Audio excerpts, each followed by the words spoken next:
You're rolling? I'm rolling. Okay. I guess we gotta do this thing. Oh man, this is gonna be embarrassing. Okay. No, I'm doing this. I'm putting this on the internet.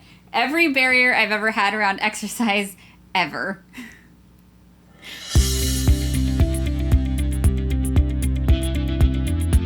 Exercise is really important for ADHD brains, which I talk about in this video.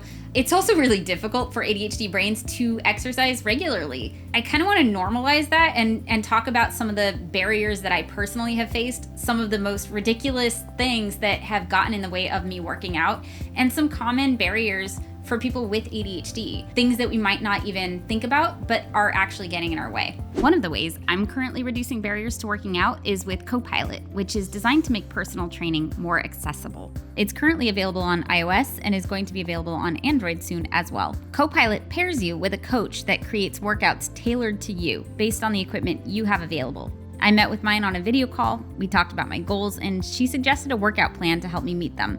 A realistic workout plan, because the thing I had in mind at first was a little too ambitious. So we will build based on your goals and based on your experience, depending on how many times a week you work out. Yeah, that sounds really good. The way it works is the CoPilot smartwatch app tracks your workout data just from the movement of your wrist. So it's like having your trainer there with you, wherever you are. I've been using it for more than 2 months now, and I've noticed a big difference in my strength, as well as my confidence while exercising. This is the first time I've ever been able to work out regularly because it's really affordable compared to in-person training and very flexible. Heather mixes up my workouts so I don't get bored. She makes them longer or shorter as needed. The last road trip I took, she created some workouts that were body weight only, so I didn't need to bring any equipment with me. And there's even a way to work out if you forgot to charge your smartwatch. Okay, my watch is dead.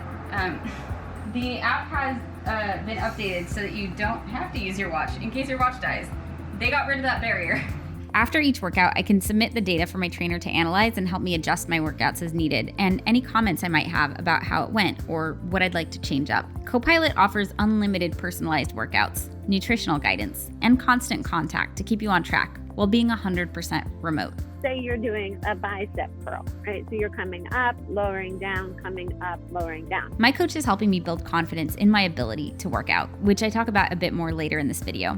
If you'd like to check it out for yourself, go to mycopilot.me/howtoadhd, and you can get a personal trainer for $69 a month forever and a 14-day free trial. And if you do try it, let me know what you think. Okay, back to the vlog. So some of the barriers that are common to working out are time. I don't have enough time, or I don't have enough energy at the end of the day. Motivation can be a barrier. Competing values. Yeah, I would love to be in shape, but I also want to spend time with my kids. I also want to get that promotion. I also want to eat a pizza. And that's true for anybody.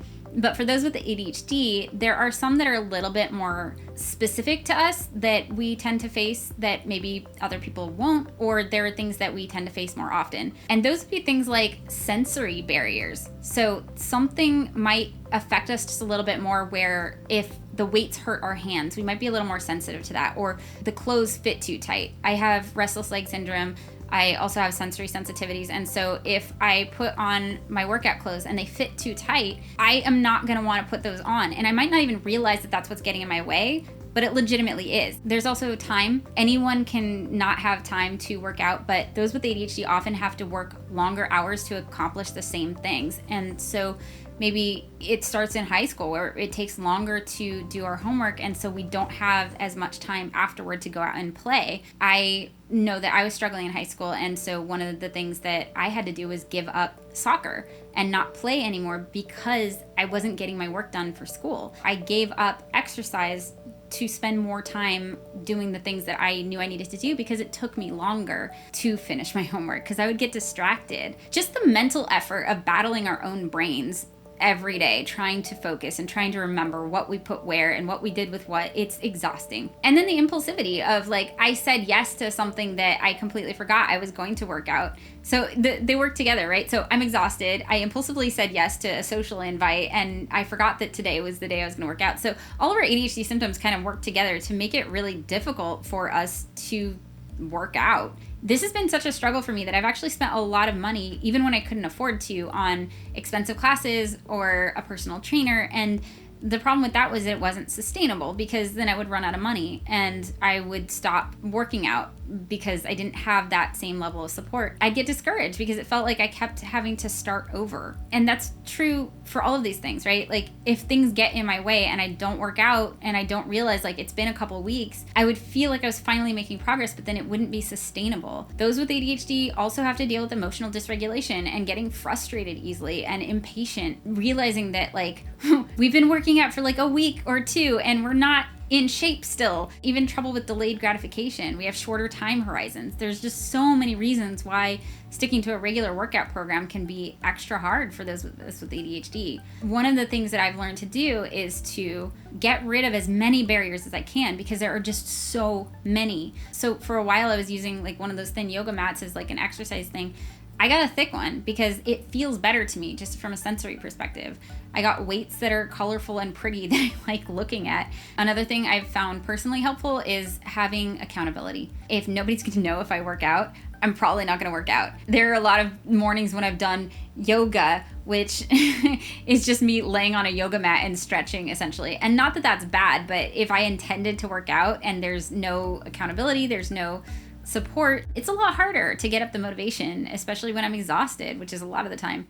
There's something really ironic about the fact that those of us with ADHD have a greater need to work out to help us focus, to help us sleep, but at the same time, that difficulty sleeping and that difficulty focusing makes it harder to work out. Those of us with ADHD often develop really early a sense that we're not good at stuff, and one of those things can be sports, can be like coordination. A lot of ADHDers don't really do well in team sports because we develop differently, our brains develop differently, and so we're a little bit clumsy and awkward and not as graceful as our peers. I talked to my trainer at CoPilot, and one of the things that she asked was, where does this belief come from that you're not as good as the people around you? And I said, from childhood, actually. Like, every time I auditioned for anything, I auditioned for the cheerleading team in 7th grade, and my partner got on the squad and I didn't. I went to try out for volleyball and I didn't get into that. Even when I found something I was good at, I was really fast on the swim team. I was really good at certain events, but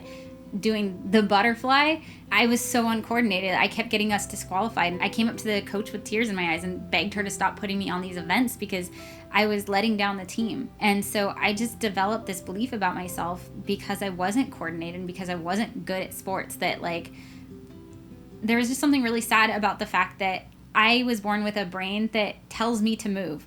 I am hyperactive and I'm bad at moving, and I wanted to fix that. And so I signed up for this thing and decided that I was going to try and change that mindset and move often enough and practice enough that I got to the point where I felt competent and I felt like I could do this. So this is something that's really deeply meaningful to me, not because I want to fit into a certain size clothing, but because I just want to believe in myself and I want to feel confident in my body and my movements and feel like this is something that I can succeed at. But there are so many barriers and it is such a struggle, and I just want to be honest about that because it's easy for for content creators to look like, oh yeah, like this is all easy for us, and it's not. I don't think working out regularly is easy for anybody, and it's certainly not easy for those of us with ADHD.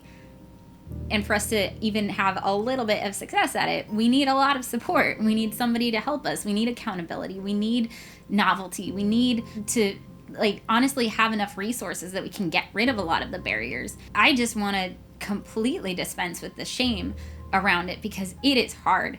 And there were times when I was working 2 jobs and trying to pursue a career, and there was no way I had the time or energy to work out. And there were other times I was too broke because like if I worked out, like I would burn too much energy and not be able to like successfully feed myself that day. It is something that is beneficial enough to my brain and to how I feel about myself that it is a priority for me at this point in my life. And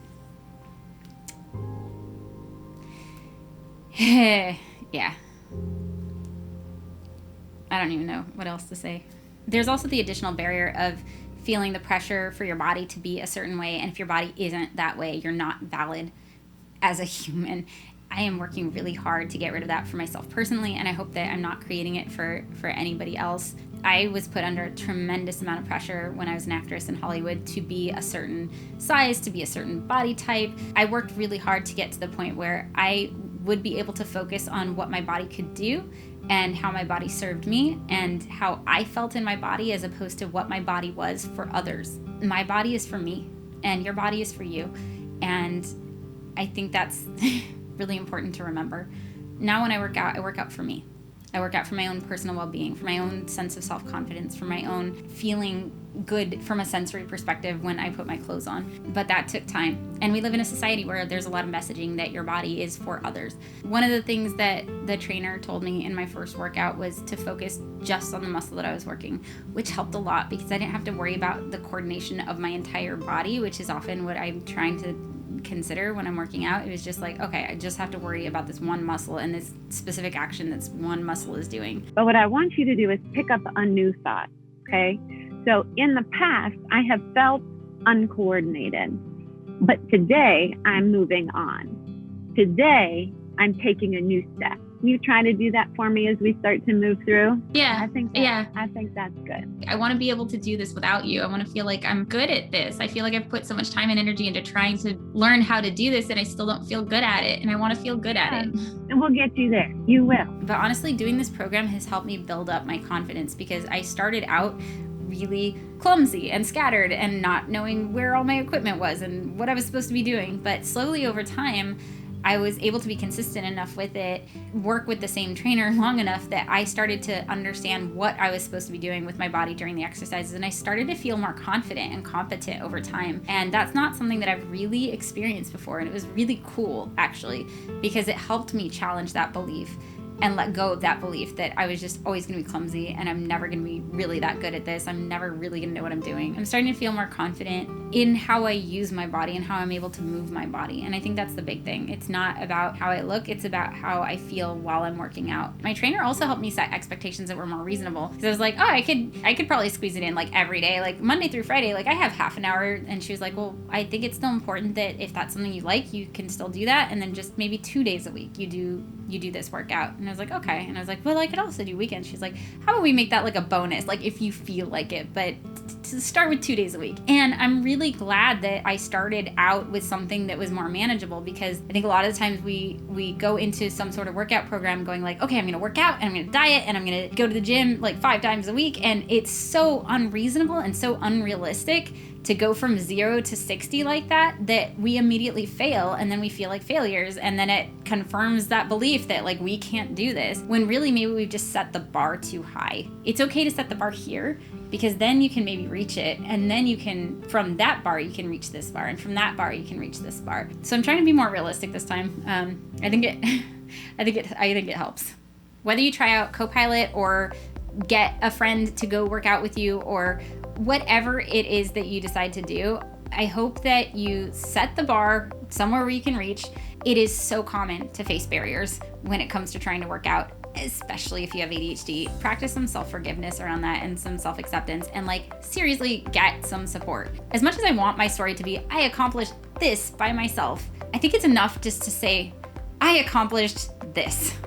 Thank you to my brain advocates and all my Patreon brains for allowing me to only work with sponsors that I really do love their products and believe in and think will be helpful for our community. Let me know in the comments below what your experience is with working out, especially if you have other barriers that I haven't covered in this video and how you work around those, because I think it's a struggle that we all face and it's something really important to talk about. I'll see you next video. Bye, brains.